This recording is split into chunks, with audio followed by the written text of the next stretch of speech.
Hoy me tocan 7 versículos, me asignaron 7 versículos, de manera que si el sermón se hace largo, la responsabilidad es de... Rima la frase. Si el sermón se hace largo, la responsabilidad es de Leonardo.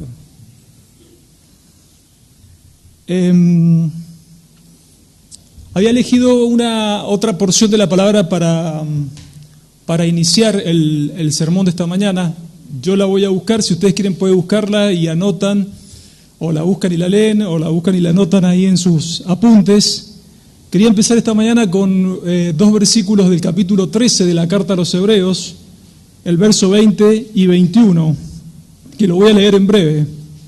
Y tenía pensado en comenzar así el sermón, pero esta mañana cuando me desperté, a las 5 de la mañana, para orar y para repasar el sermón de hoy,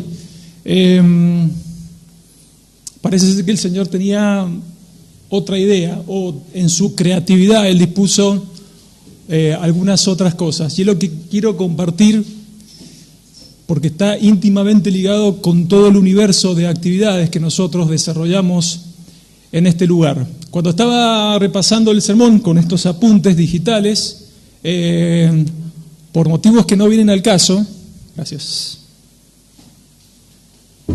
Y hermanos, el ejemplo que voy a poner, créanme que con mucho temor del Señor. Más allá de que pueda ser gracioso, ustedes puedan pensar, y tienen todo el derecho para hacerlo, de que estoy haciendo cierta publicidad. Ya basta con la publicidad que los torturo a diario en mis estados. Es simplemente un ejemplo muy práctico que nos va a servir para conectar este sermón, el sermón del domingo pasado, con el resto de las actividades que nosotros realizamos en este lugar. Cuando estaba tomando los apuntes, frente a mí tenía esto. Es una crema, ustedes saben a qué me dedico yo, entre otras cosas. Y esta particularmente sirve para tratar imperfecciones, por así decirlo. No son patologías, imperfecciones en el contorno de los ojos. Se producen a veces por deshidratación, bolsitas acá abajo. Yo, por ejemplo, ahora tengo bolsitas porque esta semana comencé un tratamiento nuevo para el hígado y estoy algo deshidratado, pero eso ya se está corrigiendo. Y lo que comúnmente, además de las arrugas, se conoce como las patitas de gallo. Patitas de gallo. Entonces, esta cremita lo que hace es con el tiempo, con la perseverancia, ir corrigiendo las arrugas, las bolsitas y las patitas de gallo. En algunas personas esos efectos, esos beneficios se empiezan a notar 3-4 semanas, en algunas personas 3 o 4 meses. No todas las pieles funcionan igual, no todos los organismos funcionan igual. La crema sí es muy eficiente, es muy eficaz, porque la vendo yo, pero aparte porque funciona. Pero hay que tener paciencia. Ahora, ¿qué pasa? Que a veces las personas me llaman y me dicen, Ale, las patitas de gallo no se están yendo.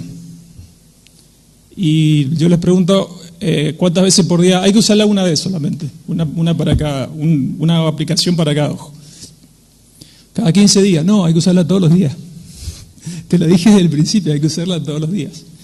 Y después cuando se termina hay que volver a comprar. Es un tratamiento que dura hasta que nos vamos de acá. Esto tiene que durar por lo menos mínimo este contenido 5 meses. Mínimo. Ahora, hay un secreto que yo comparto con mis clientes para que esto dé resultado. Le doy, aparte de la crema, varias recomendaciones. Hay un secreto que es fundamental y muy poderoso. Para que la crema haga resultado, el secreto es que hay que usarla. Hay que usarla. O sea, ya que invertís 40, 45 dólares en algo que es caro, úsalo y usalo todos los días. Bueno, la vida cristiana es igual. Las disciplinas espirituales son iguales.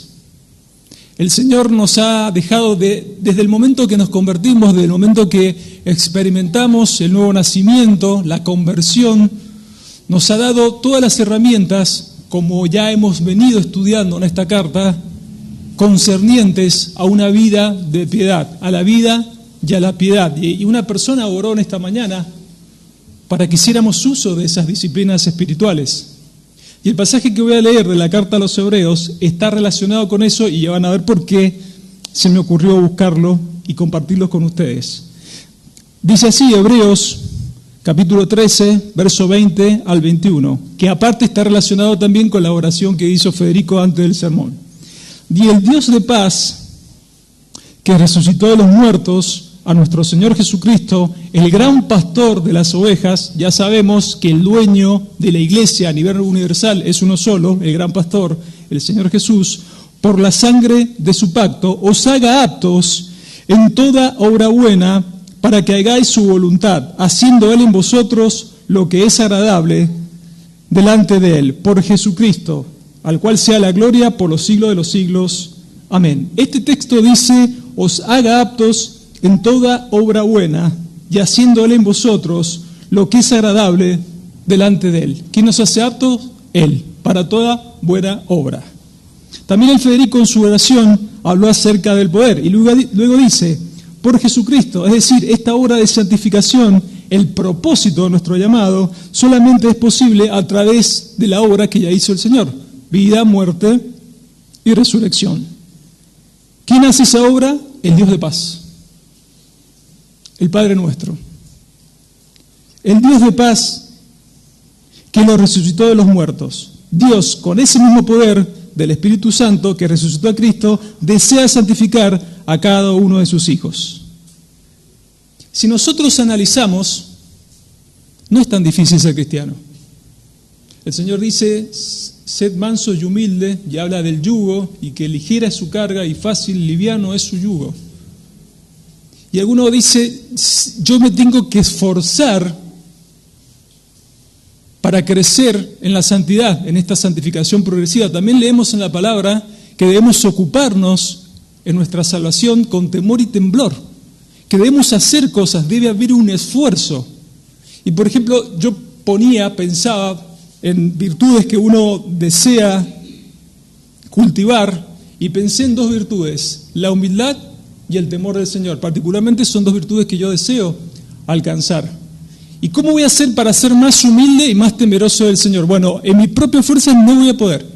Por más que yo venga, me ponga la capucha, camine así delante de ustedes, hola hermana Verónica, hola hermana Aldana, no voy a lograr ser más humilde por eso. Y en el temor del Señor, por más que yo esté asustado todo el día pensando que el Señor me puede fulminar con su ira, eso tampoco va a producir temor de mí, temor de Dios en mí, perdón. La palabra dice también en la carta a los Efesios, fortalecidos en el Señor y en el poder de su fuerza, separados de Él, nada podemos hacer. Entonces, ¿cuál es el esfuerzo que nos corresponde a nosotros en este proceso de santificación, en esta sinergia en la cual trabaja el Padre y cada creyente? El esfuerzo es acudir, como decía la PRI en su oración, al uso de las disciplinas espirituales. Entonces, por ejemplo, yo que deseo cultivar y crecer en humildad y en el temor del Señor, voy a la palabra del Señor, y ahora nosotros tenemos más recursos al alcance que hace 20, 25 años atrás. Tomamos, por ejemplo, una concordancia y hacemos una teología sistemática, por así decirlo, de la humildad y del temor de Dios, y trasladamos todo ese tema desde Génesis a Apocalipsis, y la palabra nos va a ir hablando. Les pongo 3 ejemplos nada más. El temor de Jehová es enseñanza de sabiduría, y la honra precede a la humildad. Ahí la palabra está hablando de promesas.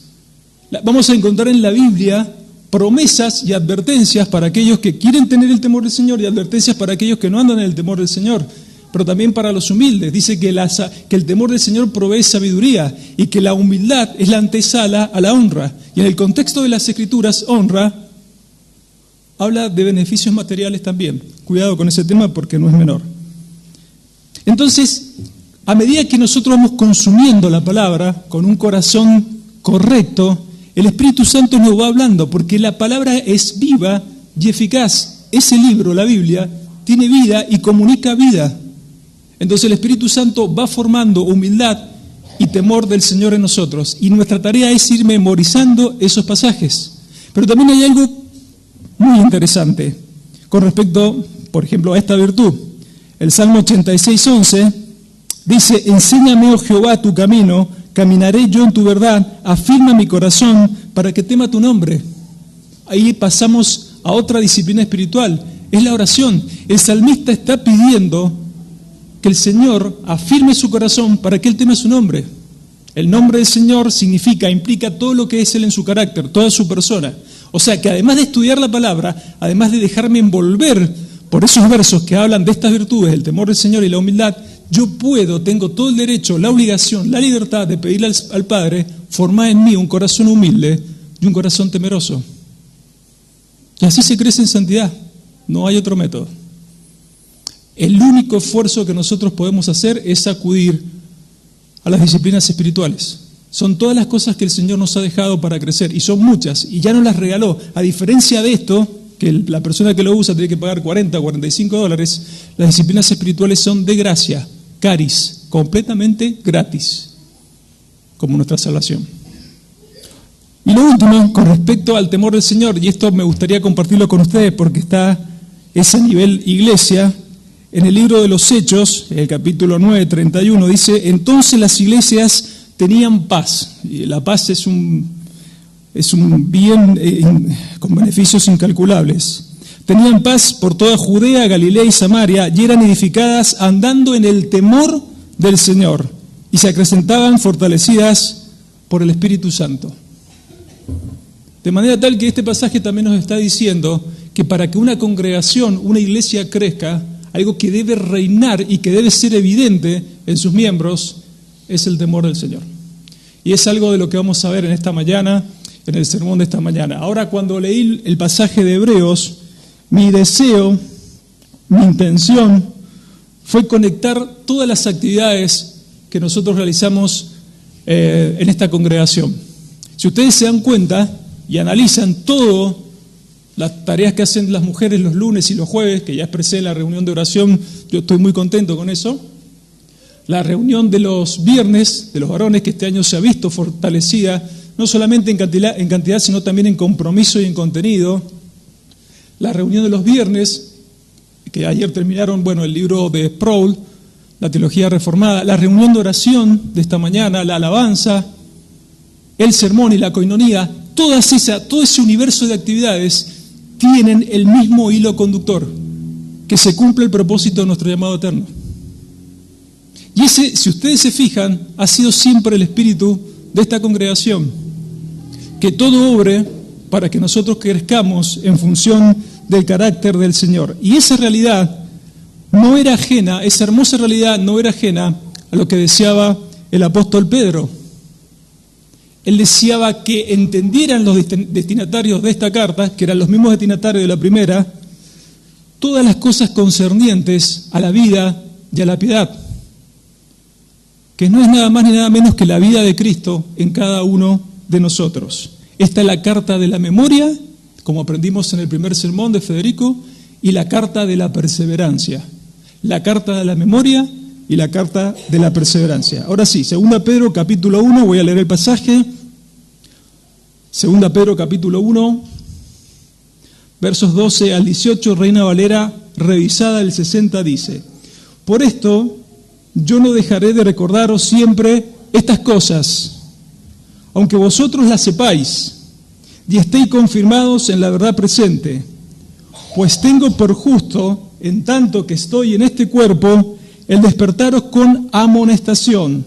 Verso 14, sabiendo que en breve debo abandonar el cuerpo, como nuestro Señor Jesucristo me ha declarado. También yo procuraré con diligencia después de mi partida, vosotros podáis en todo momento tener memoria de estas cosas. Porque no os hemos dado a conocer el poder y la venida de nuestro Señor Jesucristo siguiendo fábulas artificiosas, sino como habiendo visto con nuestros propios ojos su majestad. Pues cuando Él recibió de Dios Padre honra, y recuerden el significado de la palabra honra, y gloria, le fue enviada desde la magnífica gloria una voz que decía: este es mi Hijo amado, en el cual tengo complacencia. Verso 18, y nosotros oímos esta voz enviada del cielo cuando estábamos con Él en el monte santo. Oremos. Amado Padre que estás en el cielo en esta mañana, Te damos gracias, Señor, por la libertad, como cada domingo que nos das de abrir las puertas de este lugar, de recibir a un grupo de tus hijos. Te rogamos que hables a través de tu palabra, con el poder, con la unción de tu Espíritu Santo, que sea el objetivo santificar a cada uno de los que estamos aquí, a escuchar tu palabra, a no salir iguales de este lugar, Señor, a que haya en nosotros un deseo vehemente de usar todas las cosas concernientes a la vida y a la piedad. También, como cada domingo, te rogamos, Señor, si hay alguien entre nosotros que todavía no ha sido alcanzado por el poder del Evangelio, que en el beneplácito de tu voluntad, en tu soberana voluntad de la elección y la predestinación, cumplas tu obra en la vida de esa persona o de esas personas. Te pedimos que hables vos en esta mañana, que los hermanos, Señor, no se concentren en el predicador imperfecto, inútil, torpe, Señor, sino que cada uno de los que estamos aquí nos concentremos en tu palabra y lo que el Espíritu desea imprimir en cada uno de nuestros corazones. Los hemos agradecidos en los méritos extraordinarios de nuestro Señor y Salvador Jesús. Amén.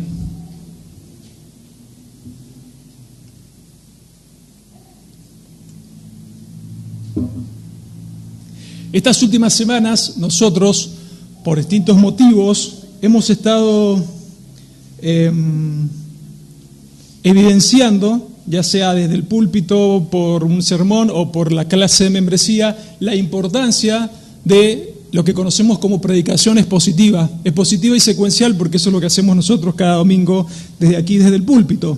También hemos estado evidenciando la importancia de una buena exégesis, o sea, de sacar del texto lo que el texto realmente dice y comunicarlo a los demás, y la importancia de no sacar textos fuera de contexto. Eso ya lo vimos, porque todo texto fuera de contexto es más fuerte.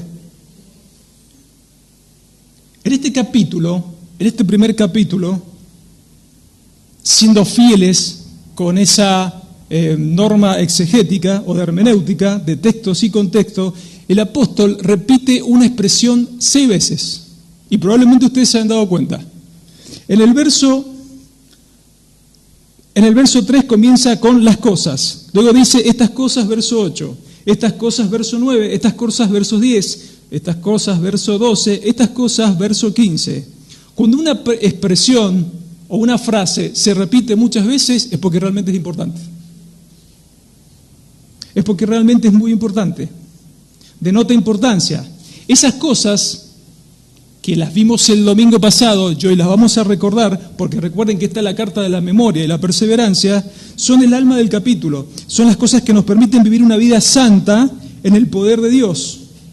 ¿Cuáles son esas cosas? Nos las enseñó Leonardo la semana pasada, el responsable de que este sermón se vaya a hacer largo. Fe, virtud, conocimiento, dominio propio, paciencia, piedad, afecto fraternal, amor. La práctica consistente de estas cosas nos llevan a la madurez espiritual y dan un testimonio de nuestra vocación, o sea, de nuestro llamado y elección. ¿Cómo se comportan los llamados y los elegidos? Practicando estas cosas y no estando ociosos respecto a estas cosas. ¿Cómo se comportan los llamados, los de la vocación santa, los elegidos? Haciendo un uso diligente de los medios de gracia, de las disciplinas espirituales. Ese es el esfuerzo que nosotros tenemos que hacer para crecer en la santidad. Usar las disciplinas, tan sencillo como eso, de manera tal que la vida cristiana no es tan difícil como nosotros la pintamos. Nuestros 3 enemigos, que son muy poderosos, son superpoderosos, lo que hacen en nuestra vida es desenfocarnos, distraernos, para que no hagamos uso de los medios de gracia. No tengo tiempo, no me da gana, estoy cansado. Me cuesta mucho los 5 capítulos por día, me cuesta mucho orar 1 hora por día, ni hablar de 5 horas, ni hablar toda la noche, orar toda la noche. Me cuesta, pero tal vez no me cueste pasar mucho tiempo en las redes, o no me cueste algunas otras cosas que no tienen sentido, redimir el tiempo, porque los días son malos, hay que aprovechar el tiempo. Entonces, el tema no está en que tengo que hacer esfuerzos en mí mismo, porque voy a fracasar. El tema está en que el esfuerzo es planificar mi vida de manera tal que las disciplinas espirituales sean algo tan corriente y maniable para mí, a lo cual yo santamente me acostumbre para que el propósito se cumpla. Tenemos que ser diligentes. La diligencia por la santidad, la vida de Cristo en nosotros, eso es la santidad. Cuando el Señor, el Padre, mira a cada uno de sus hijos, está viendo a Cristo. Él nos está mirando y está viendo a Cristo en cada uno de nosotros. Primera Pedro 1, 14 y 13 y 15, lo vimos ya en la primera carta, dice: como hijos obedientes, no os conforméis a los deseos que antes teníais estando en vuestra ignorancia, o sea, antes de la conversión, cuando estábamos muertos en delitos y pecados, sino que como aquel que os llamó, y ahí pone de vuelta, de relieve, de manifiesto, el concepto de llamado, aquel como os llamó es santo, sed también vosotros santos en toda vuestra manera de vivir. La santidad, nuestra santidad, no es personalizada. Yo tengo que ser santo en toda mi manera de vivir. No puedo elegir cuándo y en qué voy a ser santo. No puedo decir, voy a ser santo o lo más santo posible viernes, sábado y domingo, que es cuando vengo a este lugar. Y el resto de los días, de lunes a jueves, voy a tratar de ser santo, pero en algunas cosas. No me toquen esto y esta parte. No se puede tunear la santidad. Se puede tunear un auto, pero la santidad no. Se puede tunear el rostro usando esto y maquillajes. No se puede tunear la santidad. Y hay una sola forma de que esa santidad crezca, madure, se persevere y triunfe. Hay una sola fórmula. Esa santidad se perfecciona, se madura, se persevera, se practica de una sola manera. 2 Corintios 7:1, yo estoy seguro que la mayoría lo saben de memoria. Así que, amados, puesto que tenemos tales promesas, limpiémonos de toda contaminación de carne y de espíritu, perfeccionando, madurando, creciendo la santidad en el temor del Señor. El único método para crecer en la santidad es a través del temor del Señor. El temor del Señor, piedad, la vida de Cristo en nosotros. Tenemos la responsabilidad de hacer uso de esas disciplinas espirituales todos los días. Perseverancia. Perseverancia. Esto todos los días. Pero no me está funcionando. Pero no es cada 15 días, es todos los días. Y se enojan con uno aparte. Los medios de gracia y las disciplinas espirituales es lo mismo. Que la vida de Cristo luzca en nosotros todo el tiempo. Perseverancia. Ahora empieza el sermón. Verso 12.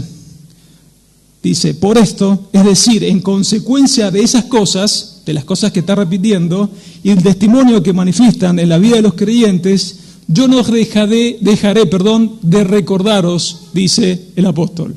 Yo no dejaré de recordaros. La expresión recordaros, en el idioma original de este texto, el griego koiné, es hacer un esfuerzo para que una idea persevere en la mente. Es como que el apóstol les escribe, y ya lo dijo el Fede, el primer mensaje, el primer sermón, es la carta de la memoria y también de la perseverancia. Es como que el apóstol literalmente, a través de las cartas y del contacto que tenía con estos creyentes,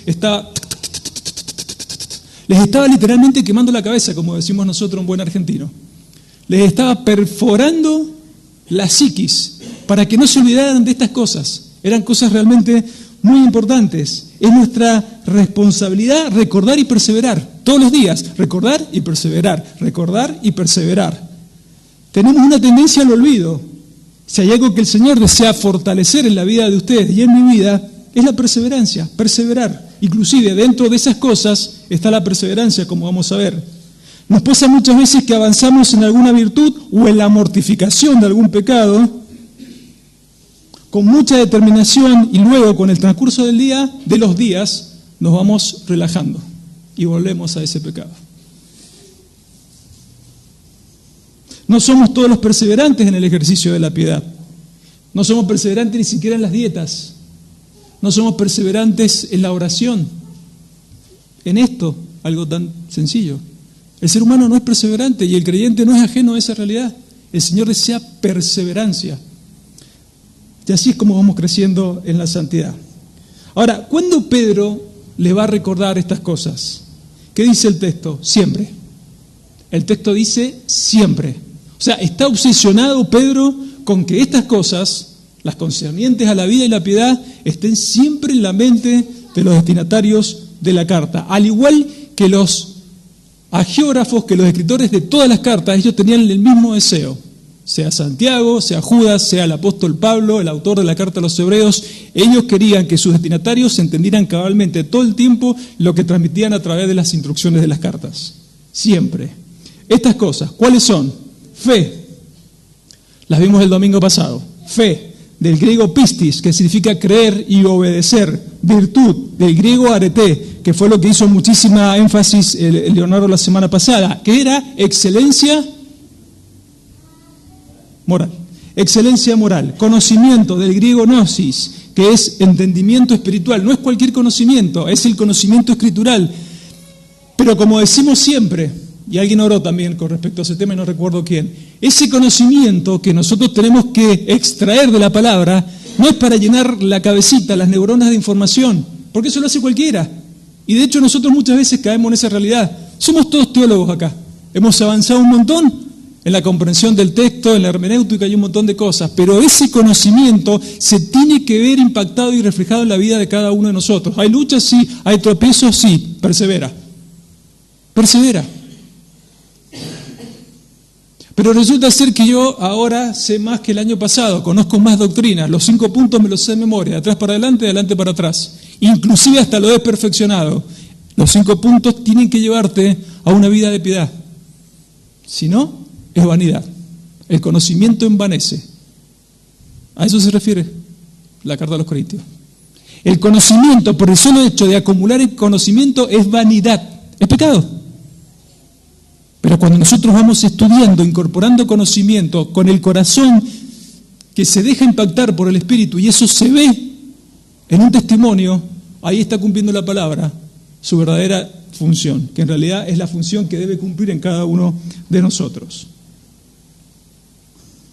Conocimiento espiritual, dominio propio, la palabra griega es encrateia, control emocional, inteligencia emocional.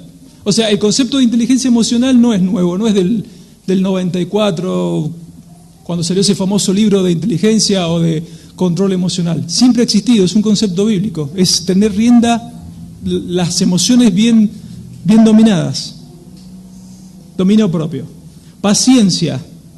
Esta palabra es realmente importante. La palabra griega es upomoné, es la misma que ustedes van a encontrar en Santiago capítulo 1. Y esta paciencia no es la del fruto del Espíritu, no es macrotsumeo, que es tolerancia. Esta paciencia, esta palabra significa constancia, significa perseverancia, significa aguante bajo el peso de las circunstancias adversas. Me está pasando esto en la vida, me está pasando distintas situaciones, persevera, sabiendo que la prueba de nuestra fe produce paciencia, persevera. No me alcanza la plata para llegar a fin de mes, persevera en la fe. Se me vence el alquiler ahora, tengo que salir a buscar casa como loco, persevera. Persevera en la santidad. Mi ministerio no crece como me gustaría, persevera. Los hermanos no me comprenden, a veces hay roces, persevera. Me diagnosticaron una enfermedad crónica, persevera. Esa es la idea. Si hay algo que el Señor desea, persevera. El Señor me está bendiciendo, persevera. Me aumentaron el sueldo, persevera. Cobré una herencia, también persevera. Las pruebas no solamente son cosas negativas, el Señor también nos prueba con abundancia, persevera. Siempre persevera. Después viene piedad, del griego eusebia. Eso ya lo vimos en la primera reunión de los varones del nuevo tema, del nuevo libro. Temor reverente, el temor del Señor, lo que venimos hablando. Afecto fraternal, filos adelfos. Amor fraternal, amor por los hermanos, filadelfo. Amor de hermanos. Y luego viene el amor supremo, ágape, el amor incondicional, que es nada más ni nada menos que dentro de nuestras posibilidades ocuparnos del bienestar de los demás sin esperar absolutamente nada a cambio. Y dice el apóstol, aunque vosotros las sepáis, todas estas cosas, ellos las conocían, las creían y las practicabas, y estéis confirmados en la verdad presente. Ahora, ¿qué significa esta verdad presente a la cual hace referencia el apóstol? Ellos conocían todas estas cosas, todas estas virtudes que yo nombré, ellos las conocían, las creían y las practicaban. Pero él le dice, aunque ustedes conozcan y practiquen todo esto y estén confirmados en la verdad presente, y la verdad presente significa esto, Efesios 1:13, en él también, o sea en Cristo, vosotros, habiendo oído la palabra de verdad del Evangelio, ahí está la verdad presente, el Evangelio de la salvación, el evangelio de vuestra salvación, y habiendo creído en él, fuisteis sellados con el Espíritu Santo de la promesa. La verdad presente significa la verdad del evangelio de salvación. Ellos eran cristianos verdaderos, estaban confirmados. Que estén confirmados significa esto. Todos los creyentes que están acá, que realmente están sellados con el Espíritu Santo, que realmente son del Señor, han sido confirmados en la verdad del evangelio. La expresión confirmado significa eso.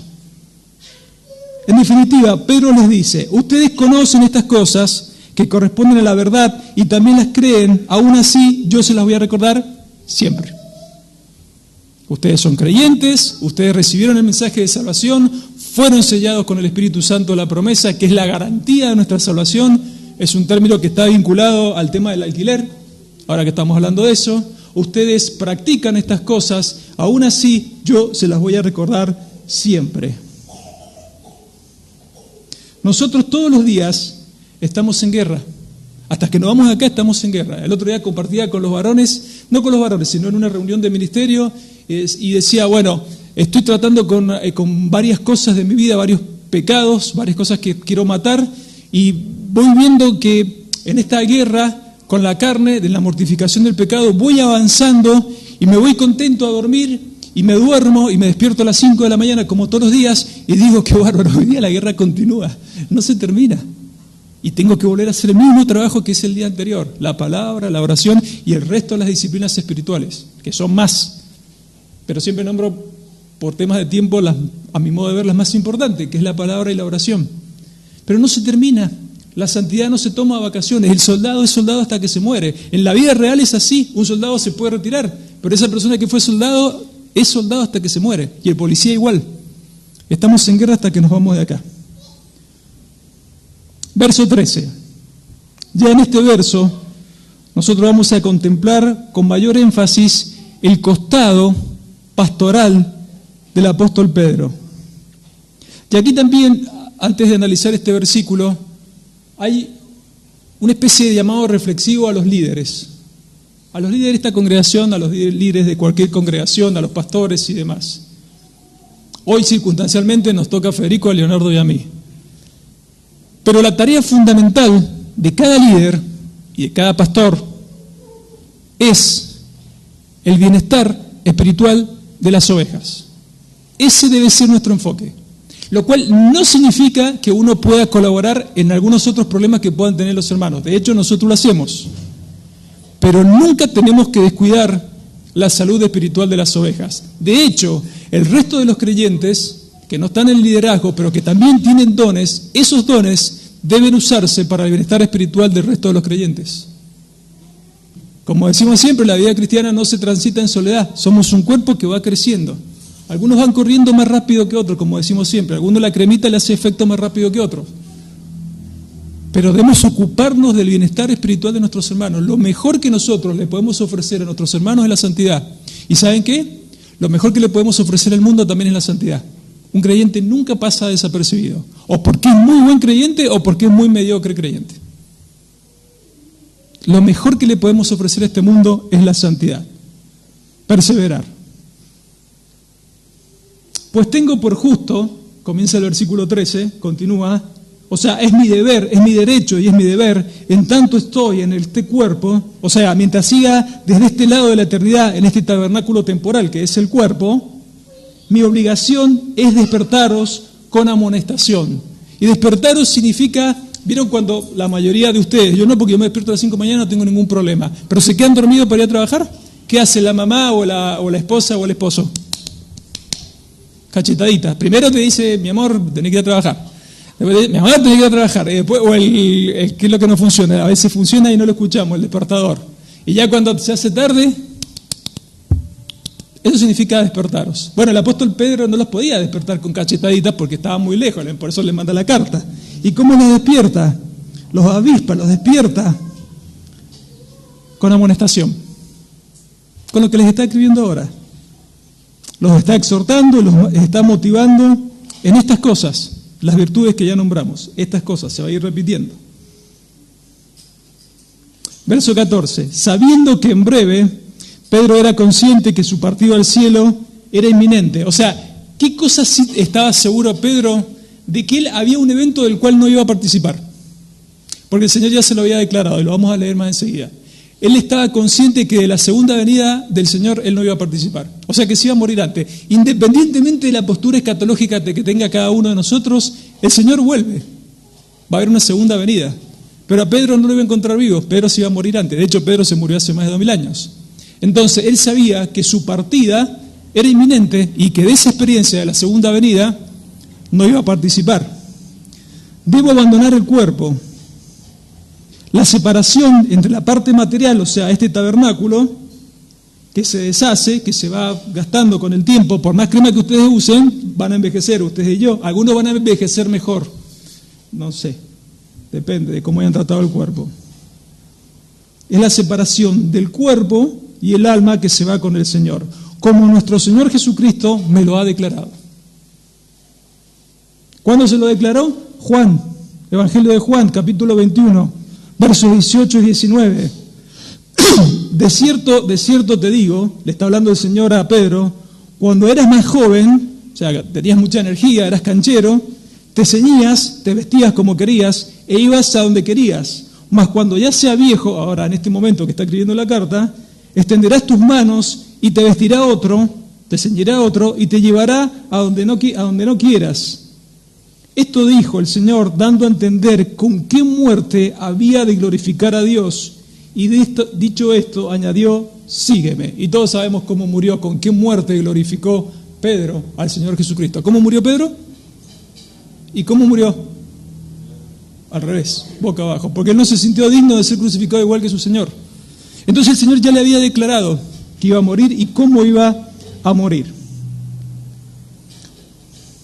Verso 15, también yo, continuó Pedro, procuraré con diligencia que después de mi partida vosotros podáis en todo momento tener memoria, y continúa, ¿de qué? De estas cosas. La pregunta es, ¿cómo Pedro, después de su fallecimiento, iba a continuar recordando estas cosas, estas virtudes, a los creyentes?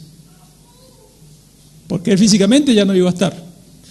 Bueno, una de las situaciones que se pueden dar para que él continúe recordando es esforzándose mucho en su ministerio antes de morir. O sea, como el tipo sabía que le quedaba poquito hilo en el carretel, ponía mayor énfasis en recordar estas cosas. Y eso está bien.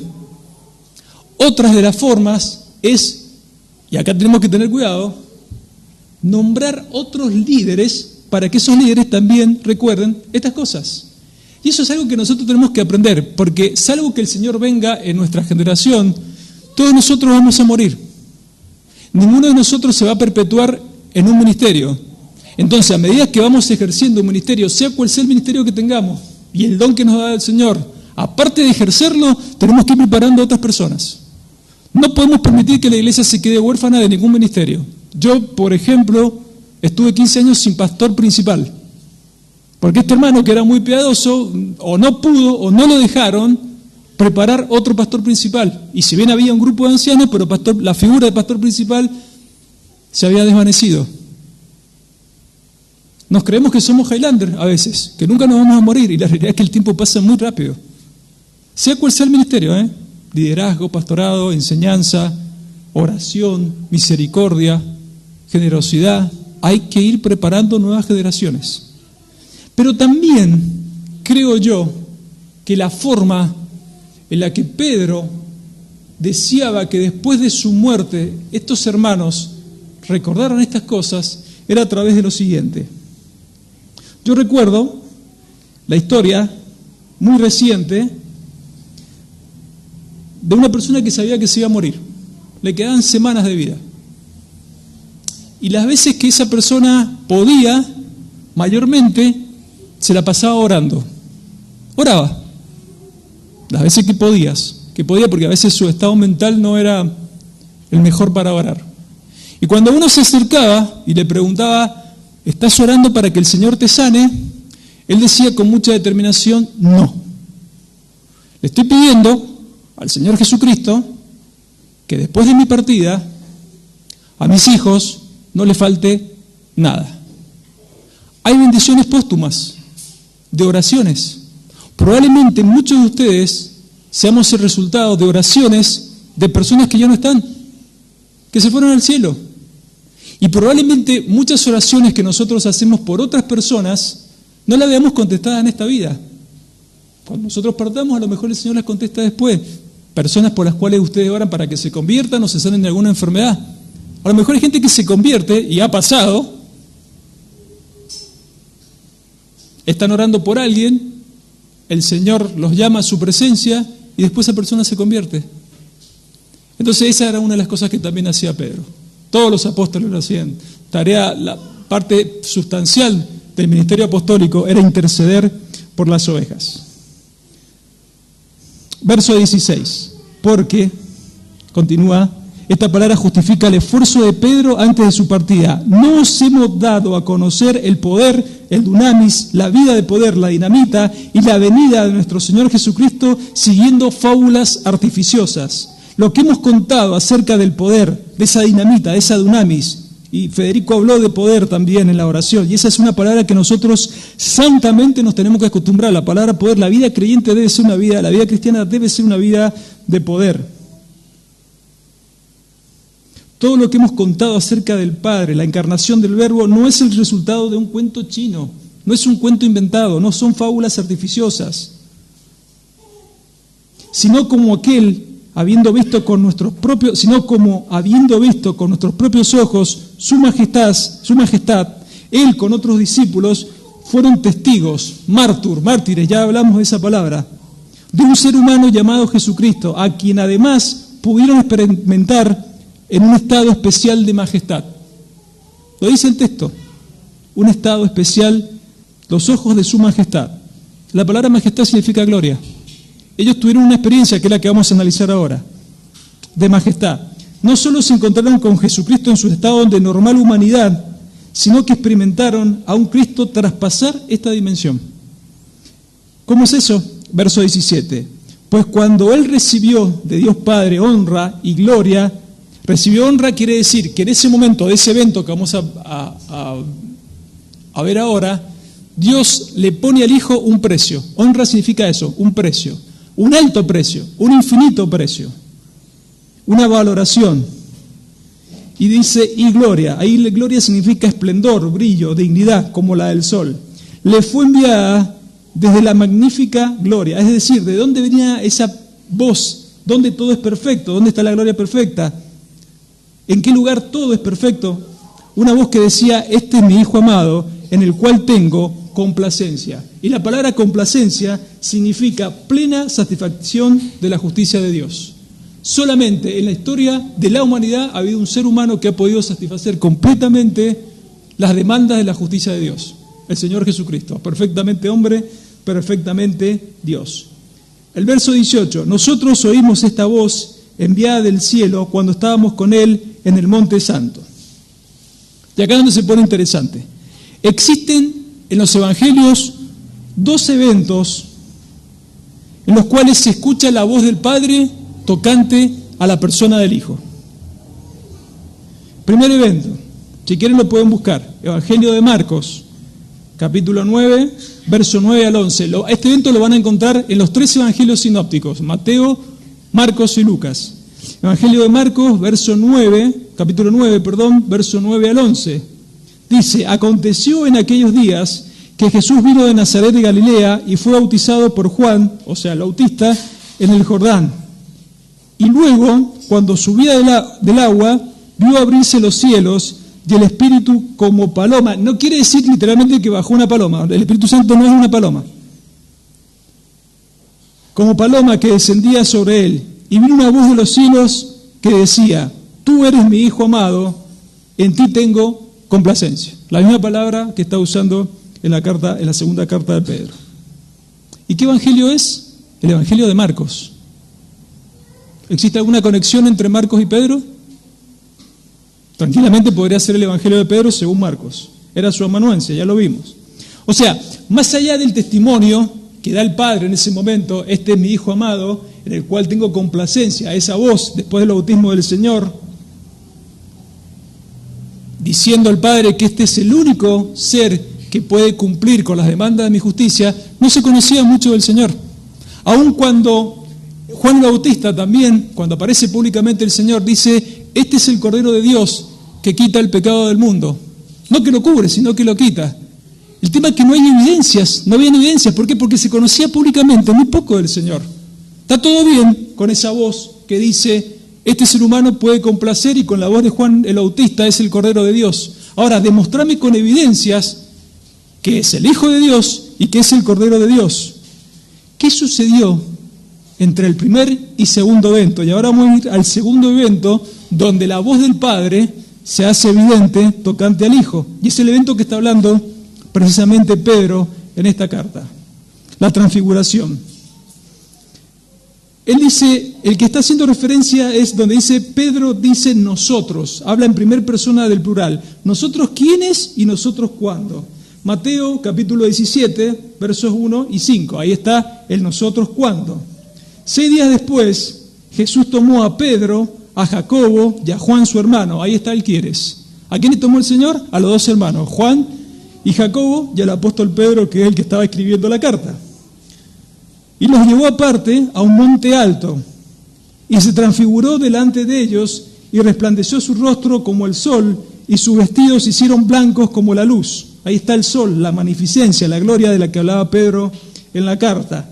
Y aquí le aparecieron dos personajes extraordinarios, Moisés y Elías, hablando con el Señor. Entonces Pedro, no cualquiera, sino Pedro, que era siempre el que tomaba la iniciativa y el que escribe la carta, dijo a Jesús, Señor, bueno es para nosotros que estemos aquí. Si quieres, hagamos 3 enramadas, 3 chocitas, una para ti, o cabañitas, otra para Moisés y otras para Elías. Mientras él aún hablaba, una luz los cubrió, y aquí una voz desde la nube que decía, este es mi Hijo amado, en quien tengo complacencia. A él oíd o a él obedeced. 2 eventos que dicen lo mismo, pero que están separados por un lapso de tiempo. ¿Qué pasó entre el primero y el segundo? Bueno, en el primer evento se conocía muy poquito del Señor. Se conocía que era el hijo de un carpintero, como yo. Se conocía que muy poco de su nacimiento. Nosotros conocemos la historia porque tenemos toda la película armada en las Escrituras, pero lo cierto es que muy pocas personas supieron cómo fue el embarazo de María o la concepción sobrenatural de María y el nacimiento del Señor. Ahora, esta experiencia de la transfiguración, junto con otras experiencias que ya habían vivido entre el primero y segundo evento, estaban certificando que el Señor Jesucristo realmente era Dios y que podía cumplir con todas las demandas de la justicia de Dios. ¿Por qué? Y porque el Señor ya había predicado el Sermón del Monte, ya había multiplicado panes, ya había sanado a paralíticos, ya había hecho un montón de cosas que certificaban su poder y deidad. Y se nos estaba mostrando de una manera muy especial, porque les estaba mostrando en una película muy cortita, en una especie de tráiler, un anticipo de lo que va a ser el cielo. Eso es la transfiguración. Por eso fue un evento extraordinario. Son de las cosas que no se van a ver nunca más, las excepciones que tiene la Biblia. La Biblia tiene muchas excepciones, la transfiguración es una de ellas.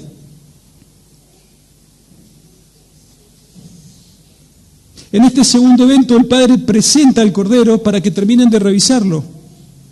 En el antiguo pacto, antes de presentar un cordero para el sacrificio, es más, antes de ir a comprarlo, el oferente lo revisaba que no tuviese ningún defecto, ninguna mancha. Bueno, este evento sucedió después del bautismo y antes de la muerte y resurrección del Señor. Lo que el Señor hace en este evento es mostrarle a estos discípulos que este realmente es el Hijo amado, que cumple con todas las demandas de su justicia, pero que aparte es el Cordero de Dios, que no tiene ningún defecto, porque el Señor estaba llevando una vida de perfecta santidad. Él cumplía con todas las demandas. Antes de pasar por el sacrificio les dice, este es realmente el Cordero. Lo que ustedes escucharon meses o años atrás, 2 años y medio atrás o 3 años atrás, ahora lo estoy certificando, porque ustedes lo han podido ver. Hay evidencias de una vida de perfecta santidad, una vida de perfecta justicia. Evangelio de Mateo, capítulo 5, verso 17. No penséis, dice el Señor, tocante a su vida de perfecta santidad, que he venido para abrogar la ley o los profetas. No he venido para abrogar, sino para cumplirlas. ¿Cumplirlas a media? ¿Cumplirlas a un 30%? ¿Cómo la cumplió? Completamente. Una vida de perfecta justicia. Ahora, ¿qué hacían Moisés y Elías en el monte de la transfiguración? ¿Por qué el Señor no eligió a otros personajes que ya habían partido? ¿Qué dice el texto? No penséis que he venido para abrogar la ley o los profetas. No he venido para abrogar, sino para cumplirlas. Moisés representa la ley y Elías los profetas. Todo tiene un porqué, todo está conectado. Así como nuestras actividades están conectadas, la Biblia tiene el mismo hilo conductor. Es un solo libro, nada es casual. Entonces, en función de estas experiencias, si hay alguien que tenía el derecho y la autoridad apostólica de hablar acerca del Señor Jesucristo, ese era Pedro. Si había alguien que tenía el derecho de decir lo que hemos hablado, lo que hemos transmitido, que también lo hace Juan en algunas de sus cartas, de decir no es un cuento chino, no es una fábula artificiosa lo que hemos hablado, ese era Pedro. Él vio toda la película, inclusive la negación, pero también la declaración: tú eres el Cristo, el Hijo del Dios vivo. Sobre esta roca edificaré mi iglesia, sobre esta declaración edificaré mi iglesia. Entonces, para terminar y concluir, en esta mañana, ¿quién es Cristo para vos? ¿Quién es el Señor Jesucristo para vos? ¿Una persona real? ¿Es el Señor una persona real en tu vida? ¿Es solo un personaje histórico? ¿Alguien que sabemos que existió? ¿Que hay documentación que existió y se queda nada más que ahí en la historia? ¿O Él está presente todos los días de tu vida, en la vida diaria? ¿Es el Señor Jesucristo una fábula artificiosa? ¿El Señor Jesucristo es acaso un botiquín de primeros auxilios? Donde solamente te acuerdas de Él cuando estás en problemas, cuando el agua te llega al cuello y sigue un poquito más. Es como dicen los jóvenes ahora, y entiéndase la expresión, ¿es un pana, un brother, o es el Señor? ¿Es Jesucristo el Hijo de Dios? ¿Es realmente el Señor Jesucristo el Hijo de Dios para ti? ¿Es Jesucristo el Señor de toda tu vida, no de algunas partecitas? Señor, yo te entrego mi vida, pero para esta parte, todavía no, Señor, déjame un ratito para mí. Es el Señor de todo. ¿Has entendido que solo Jesucristo puede satisfacer completamente la justicia del Padre? ¿Eres consciente de esa realidad? ¿Que por más esfuerzo que hagas al cielo no puedes ir por obras? Y la última pregunta reflexiva, y ojalá que todos puedan decir que sí en esta mañana: ¿has sido justificado por el Padre en la perfecta justicia del Hijo? ¿Has experimentado la justificación? Como dice el pastor Ariel, ¿te has sentido perdonado? ¿Hubo un momento en tu vida donde experimentaste el perdón del Señor? Dios quiera que en esta mañana todos vivan esa realidad en este lugar. Y Dios quiera que esta iglesia muy pronto, en el temor del Señor, como decía la porción del libro de Hechos, salgamos a predicar el Evangelio y a compartir la buena noticia, como vimos el domingo pasado en la membresía. Y el Señor Jesucristo no es un cuento chino, es una realidad, es una persona real. Y desea relacionarse con nosotros todos los días, no solamente cuando lo necesitamos para determinadas situaciones. Pero hay otra cosa que decía la oración de Federico. La voluntad del Señor es que nosotros, esa vida de santidad, la vivamos en el poder de su fuerza. En nuestras fuerzas no podemos, es imposible. Separado de mí, nada podéis hacer, absolutamente nada. Y mucho menos las cosas concernientes a la vida y la piedad. Oremos. Amado Padre que estás en el cielo, te agradecemos por tu palabra, por este momento de tranquilidad, de solemnidad. Te rogamos que tu Espíritu Santo penetre en lo más profundo del corazón, que tu palabra, Señor, nos transforme, que tu palabra, Señor, nos vaya perfeccionando cada vez más en la santidad. Afirmar nuestros corazones, como dice el salmista, para que temamos tu nombre, para que temamos todo lo que significa la persona de Dios. Ayúdanos a motivarnos con todas las promesas extraordinarias que hay para aquellos que temen al Señor. Dice tu palabra que el Señor cumple el deseo de los que le temen, que la comunión íntima del Señor es con los que le temen, que la presencia del Señor va con los que le temen. Ayúdanos a crecer en la humildad, a aborrecer la soberbia, la rebeldía, Señor.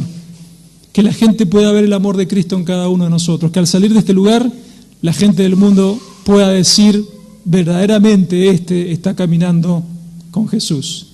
Bendecí el resto de las actividades, Señor. Bendecí lo que queda de la alabanza, la reunión de membresía. Bendecí la coinonía, Padre, que ese temor santo también se pueda reflejar en nuestra forma de divertirnos, en nuestra forma de alegrarnos, en nuestra forma de contar las distintas situaciones de la semana. Lo hacemos en el nombre precioso de nuestro Salvador y Señor Jesús. Amén.